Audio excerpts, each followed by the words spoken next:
Up the road to me is straight up the road. All right, calm down, calm down, calm down. We'll get there.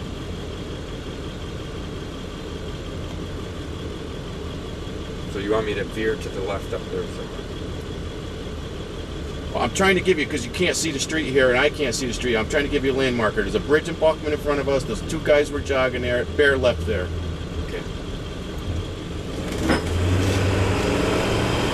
I don't have the name of the street on here. I'm just looking at a fucking, a couple colored blurbs in there. Okay, well there's a left-hand turn line, so that's good.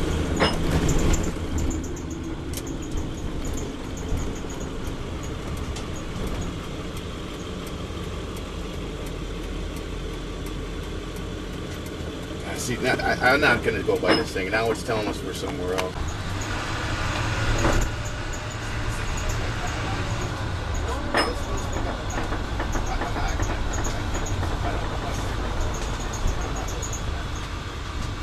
Well, we need to get on the 395 or something. This thing is working. You end up going by this fucking thing by the time it's... That's what happened with your job. I'm not... No, don't say that. You're going to leave me stuck in the middle of the road. There's nowhere to go. I'm going to follow a map. I'm going to do the grid views where they follow a map. It says north to 395 right there. I don't know. Well, don't say you don't know it. We're looking at a sign that says north 395. I'm the one behind the fucking steering wheel, so give me a fucking direction. You know? Like, what the fuck am I supposed to do? Just drive around in circles? Well, we missed our turn. Oh, it's on right now, so you don't have to touch anything. Yeah. Just give me a few minutes. All right. And you're going to film me. Watch the puddle behind you. Gotcha. You're going to film me as I'm walking towards this. Okay, you're going to narrate. You want me to stay close to you? Or? Yeah, just stay close. I'm going to talk to you. All right.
Parking somewhere up there, figure it out. We'll be up there by the front door. I don't know how you're gonna get it.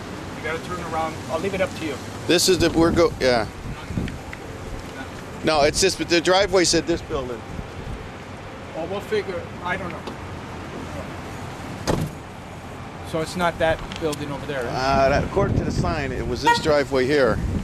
Okay, so we'll just go up here now. Oh, sorry.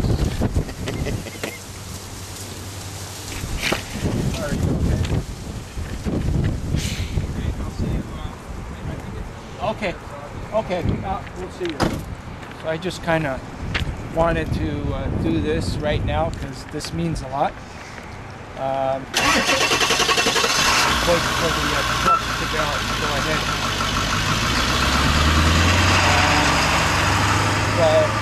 This torch was lit up at Vatican City on September 5th, 2001, and Pope John Paul II blessed this torch. And on that moment, it was actually it was 11:05 a.m. he made a proclamation that organ-and-tissue donation was a genuine act of love. And for some reason, I don't know, he probably, in his wisdom, he probably knew there was going to be a long journey ahead. I have that feeling. Otherwise, he wouldn't say the words, pass the torch to the students, for they shall be the ambassadors of this issue. And I carried out those words faithfully for the next 10 years. And we've gone through a lot of challenges, a lot of obstacles. There's been a lot of highs, there's been a lot of lows. And we had to, sometimes one moment could have wrecked this whole campaign. From one moment of feeling could have wrecked this whole campaign, could have stopped it. But it didn't. We kept going because we kept believing, we kept believing, and we kept believing. And now we're here today at Pope John Paul II Cultural Center, and the torch has finally arrived home. And that's where we're going to walk right now. We're going to meet Dr. Dempsey. And today is March 23rd. It's day 150 of this 32-day campaign called SOS the Americas. And we're making a brief stop here now because we're preparing a huge event on April 14th, 2010. On that day, on that morning, we're going to come here, gather here with 100 students, with the Belvedere Elementary students and other students from Washington. We're going to light the torch here to begin the second half of Pope John Paul II, his journey with this torch. We're going to begin the second half, and the kids are going to carry the torch from here to the Capitol Center, hoping to try and bring as many people together as possible, because that was the Pope's wish. We're going to go in front of the Pope right now. Across these roads right here, I think we're okay. We're not interfering, disrupting anything. But look at this beautiful center. And here it is. You know what I mean? Do you feel something here, Glenn? Yeah, I'm feeling You know it. what I mean? Like just picture it. Picture it like 10 years ago. Yeah, this is. He received this torch and blessed it. And here I am 10 years later bringing the torch back to him. Yeah. Can you dig that? Yeah, really dig it. Yeah, I can. So Yeah. This is what, Yeah. despite everything that's happened, like all the bickering, all the highs and lows, we made it. Yeah. So now we're going to go inside to meet Dr. Dempsey.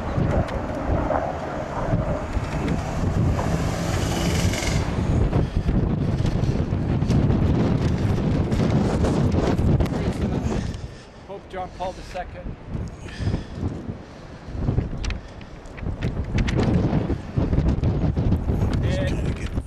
When we reach the thing, we're going to shut the camera off because we want to ask him if we can film it afterwards. So as soon as we reach the door, we'll shut the camera off. All right. Okay, so we can actually shut the camera off. This one here. It's right here.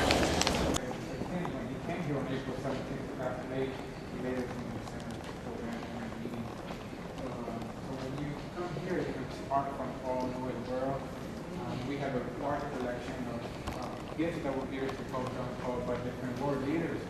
And one of the things that he did, he visited a lot of countries and met with some other leaders that most people would consider very evil and bad. But even though they were bad, sometimes they had the Pope John Paul to touch them in a special way.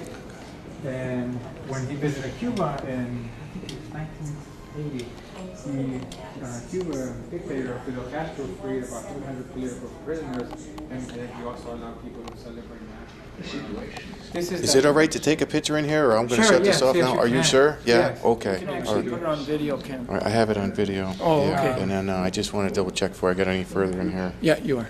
Okay, so this is our paper photos right there, Jerome. If you see the timeline on the top of you right here, we have the 5 major partitions that Poland has been through, starting with 1000 AD all the way to 1995. So in the pink, you see the size. Poland was pretty small, then it got pretty big by the conquerors that took over the land. And then in 1795 AD, you see how Poland almost disappeared from the map. It was divided by the Austrian Empire, Prussia, and the Russian Empire. And then so we get to see by the visual how Poland has changed. So. Right. And then here we have a small timeline of some of the other things that Poland has gone through. And if we walk down here, we have a beautiful statue of John Paul II's parents.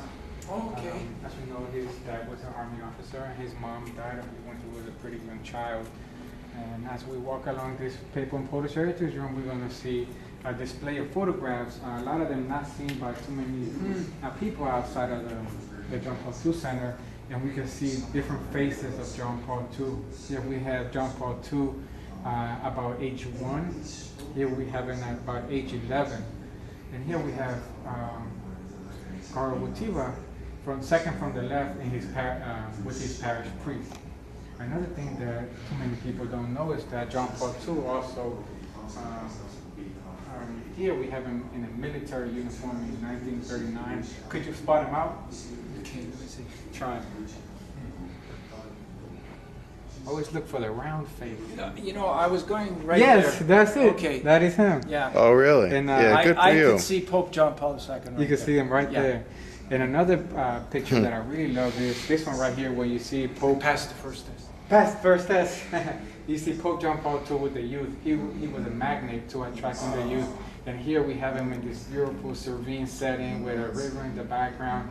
And you see him, just relaxing. He got his shades on. Yeah. That's not something you see every day on a Pope doing. You got to see this. I will. Look at it. That's He great. just looks so happy. That's and great. And you see and then this is a testament of why the youth was attracted to him Yes. so much. Was he also, did he train to be an actor? Yes, he did, and luckily we have a photograph also no, of look Pope at John this. Paul II in high school, dressed in a costume for a play. Mhm. And as you can also see, he was a very handsome guy. Yes, so, he was. So he's very photogenic. We have over thousands of his photographs, and every single photograph that I've seen of him, he always looks very good, very Yes. photogenic. Very friendly with the camera. Yes, very friendly. And a lot of actors today, they need makeup and everything. Yeah, but he was he just was a a natural natural. beauty, yeah. And then this is another very picture that I like a lot. He's canoeing here, Oh, okay. kayaking. During his And, times of reflection, probably. yes, this is a river in Poland. There's a story, and I don't have a picture of this. We don't have a picture of this. And one of the things that I heard is sometimes to create an altar when he was outdoors, he would flip his kayak over to create it, so then they can put the Eucharist and the chalice and everything on it. So he was able to use this outdoor element to have a mass outdoors. So that's very creative. That's amazing. And This is his room. His room in the rectory in Negovich. I think that's how you said. So this is one of the rooms that he occupied, and he was able to use. And again, when you think about a pope, or you always think about luxury, you Yeah. have these nice things. Yeah. But here you Yeah, see yeah. a room that is like anybody can be in the room. so when you look at our road trip, we got it pretty good. We got Yes, we do. you get Yeah, to see it. yeah. They're not always living in comfort. They're not Yeah. always living in luxury. Most of the time, Pope John Paul II was traveling around the world, and sometimes when I go back to my country and we come back home, I feel tired. And that's only 1 trip, 2 trips a year. And imagine him traveling most of his life, and how he took a big toll on his health. And Yeah. he was. Which country are you from? I was born in Nicaragua. Okay. I came here in 1985 because of the war that was Yeah. going on down there. So that's good. Skiing. Skiing, one of the things we have to see before you leave is our museum store, and that's where we have his skis and some of Okay. his shoes that he used when he used to go to the Alpine Mountains. Here's the last photograph that's black and white in this room, and this is in 1978, before he went into the conclave so they can choose the next pope. And the photographer asked him, who will be the next pope? And then carrid answer, "It is up to the Holy Spirit." And but right there, he looks like he's saying, "It's me." Like, but he wasn't saying that. But he has a smile. It's beautiful. Yeah, his smile was probably infectious with everybody. Yes. My mother especially just cried whenever she seen him on television or a picture of him. I never got to see him live, but working here, I feel like he's alive at all times. He's alive. He doesn't feel like he's dying. Yeah. Wow, this is amazing, Louise. Thank you. So this is this right here. This case has some gifts that were given to Pope John Paul II by different world leaders, and most of these gifts depict scenes of the Nativity. This was part of our Christmas exhibit, and we still left them up for a little while longer.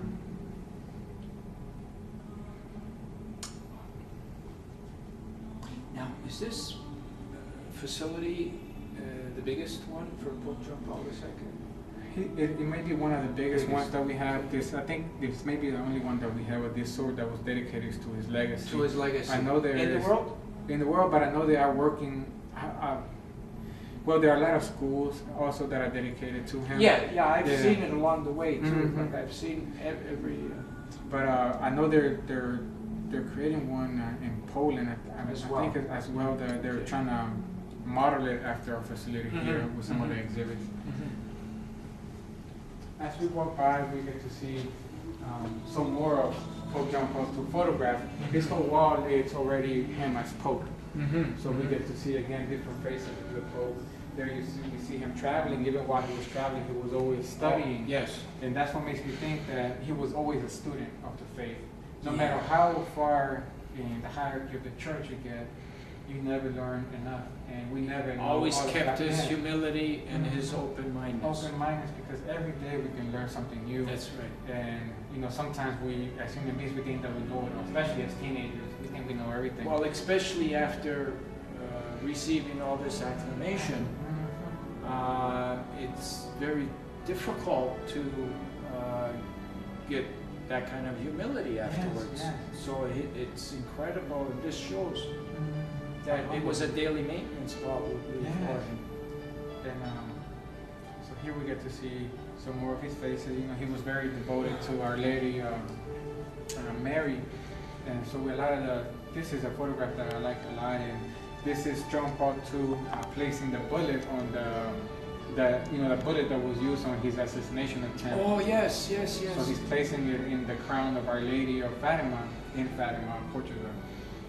So he attributed his life, his survival to Our Lady of Fatima. That she was looking after him. Yes. Yeah.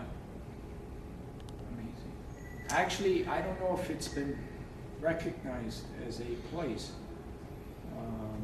officially, but during my first walk, I'm from Toronto, Canada, and I was walking to Ottawa. It was a 500-mile trek.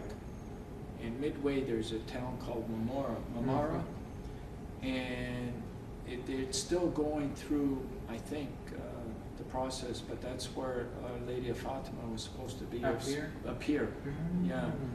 But they're still going through. But when I was arriving, I didn't know of this, and it was during a very trying time that my walk, like I was getting very tired, and the whole experience uplifted me to continue, and without knowing that. Exactly.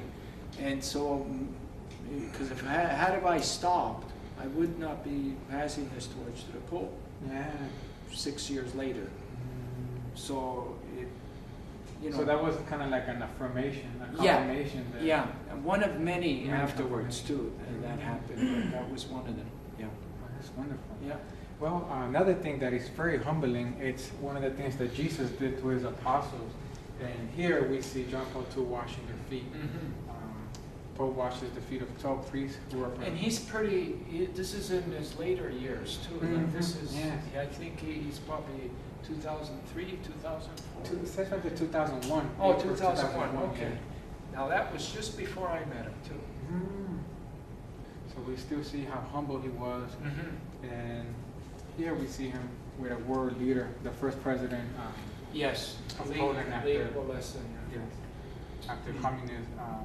They must have known each other before. Yes, I believe they worked together on getting him elected. He Yeah. was very influential in that, and Yeah. he was a key person in getting that done, and also knocking out the walls of Berlin. Yes. Reagan. He was- President Reagan. So he also worked with Reagan. I'm trying to have dialogue between Russia and the United States. Yes. Immediately. He was so instrumental. Mhm. And, I mean, it feels like Reagan got most of the acclaim, but he's Yeah. been working on that for so long. and, Yes. That's what things that happen sometimes is, when God has to do something great, a lot of times the person that does it doesn't get the No, credit. it goes to It goes to somebody else. Yeah. And that attributes to whatever God was doing in him. It wasn't for his glory, it was for Exactly. the glory of God. And I Exactly. think that's the way he would have wanted it That's too. the way he would have wanted. Mhm. You're right. You're right.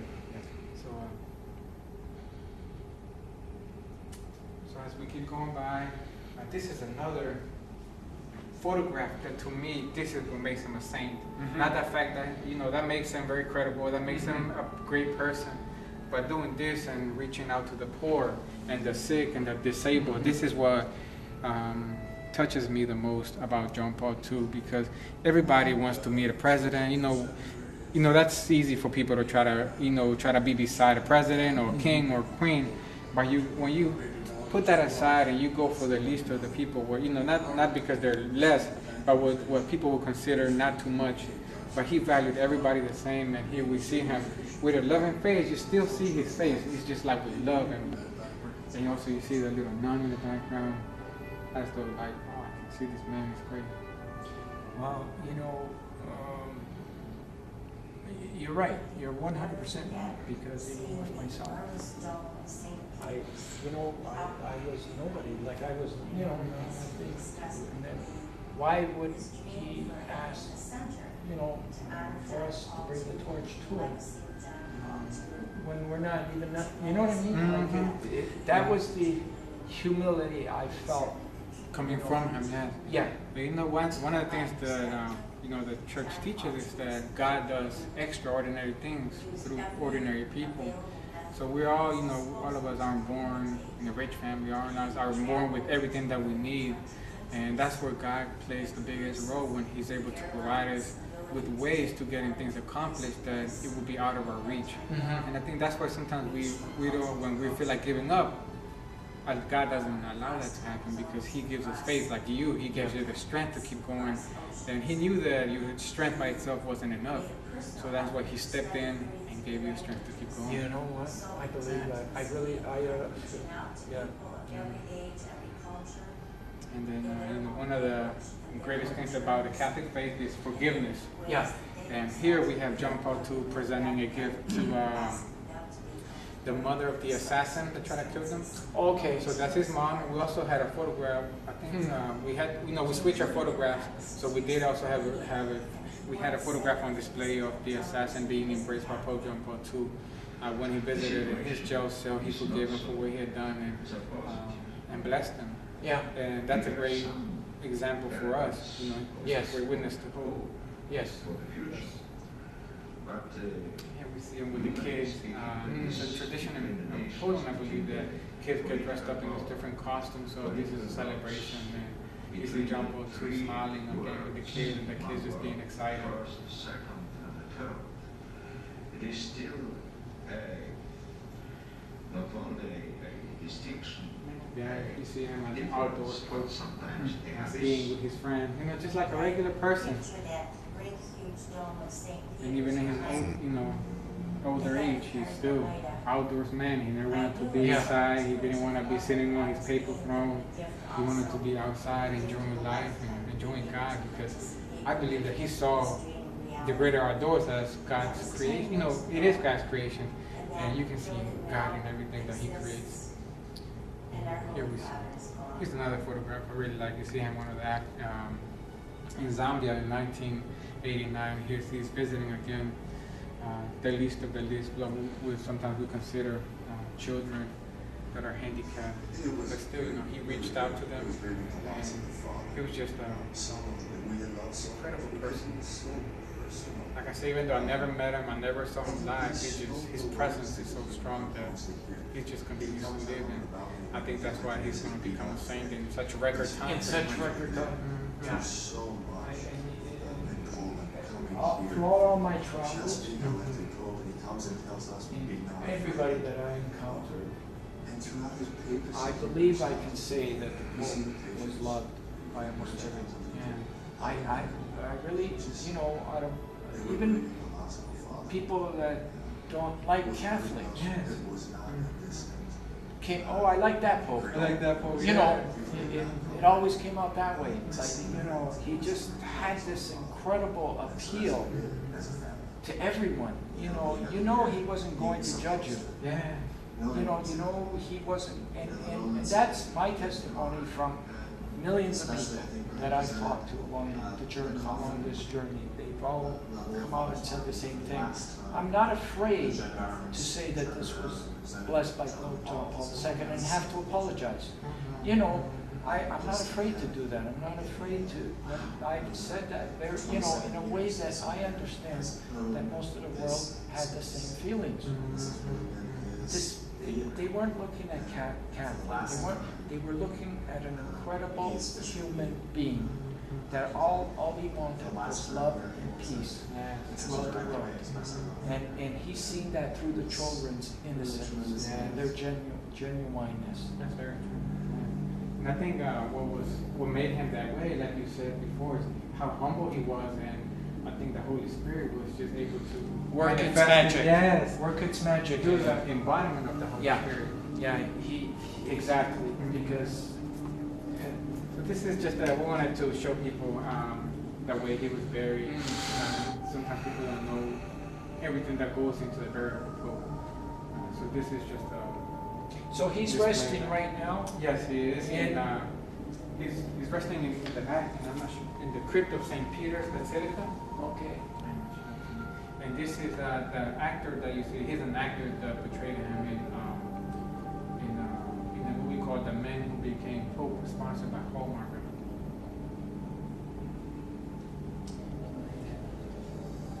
So here we have Cardinal Jewish, he was his personal assistant and secretary for 40 years, also a personal friend of his.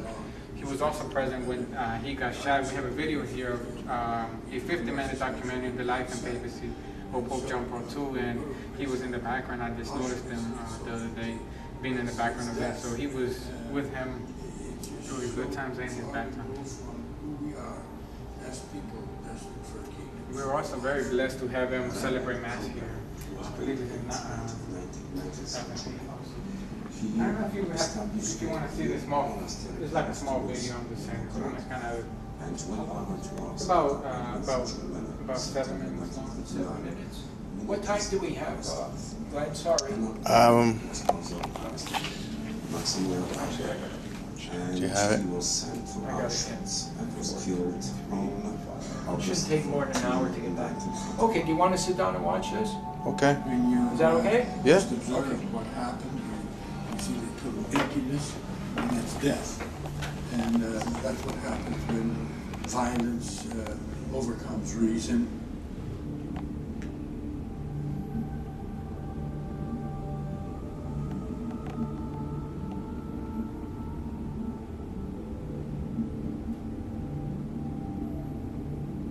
When violence becomes the norm by which our will is imposed on people, these are the dangers that we face.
folks inside this room too.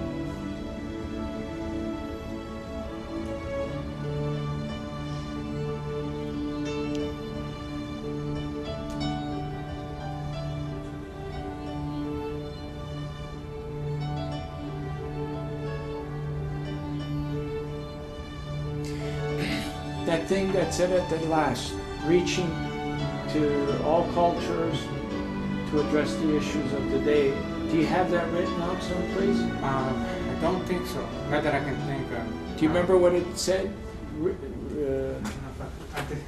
You're gonna have it right on here, George. Oh, okay, that's Oh, okay. you have That's it? okay. We got it. Good, good, good. Thank you. Good. It's gonna take about 5 minutes to start. I don't know if you want to keep going. And I also want to take a picture of you guys here. Let's do that. So that came on okay? Like you seen that out there okay? Mhm. Okay, good. Let's take a picture in front of her. Okay. Hey, Dave. Hello, sir. Hi. Nice to meet you. He's with us. Louis. Yeah. 53. Can get Okay. there. Glenn, David? Yeah. together. You got it? Yeah, is this still on or Yeah, off? it is, yeah. Want me to turn it off? We'll just kind of go like this for Try now. one here, but it seems like a lot of light. It's not letting me do it. Oh, okay. You can Try it out anyways. Okay, you can all three hold on to this. If you can move your head a little bit so that we can Yeah. see Jesus. Is that good? Great.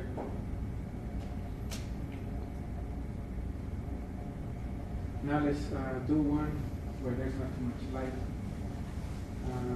Go ahead, brother.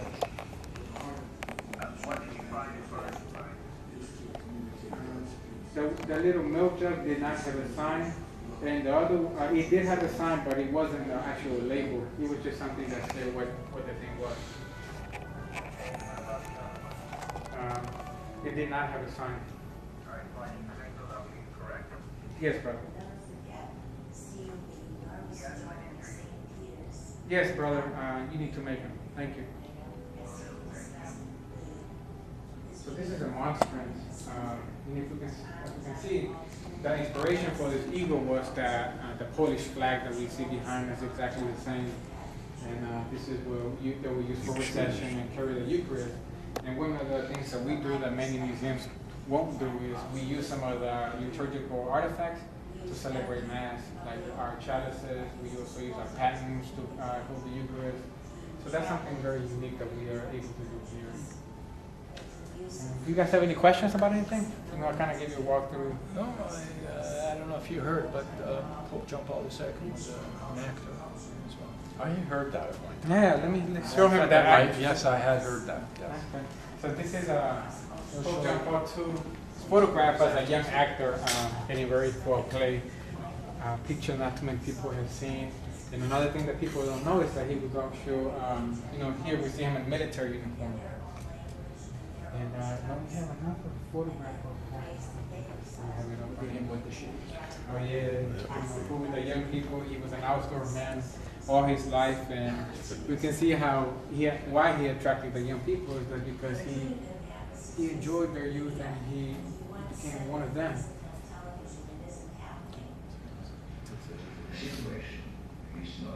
Luis, you did an incredible job. Oh, my pleasure, my pleasure. I'm Thank you just so much. It was not only enjoyable and very informative, but it was great to share with you. Thank you. Thank you, and I hope to see you again. Oh, you will. And then the final destination. On On the 14th, you coming back? Yeah, you have to. 14th of what is it? April. April 3 14th. weeks. Okay. 3 weeks. John's going to put together the agenda. Okay. To invite some people as well, and we're going to have about 100 kids. We're going to light the torch here. That's great. Oh my And goodness. it's going to be carried from here to the Capitol Reflection Pool. And our hopes is to try and get as many people, including both parties, Republican and Democratic, senators and congressmen, to come out and receive the torch.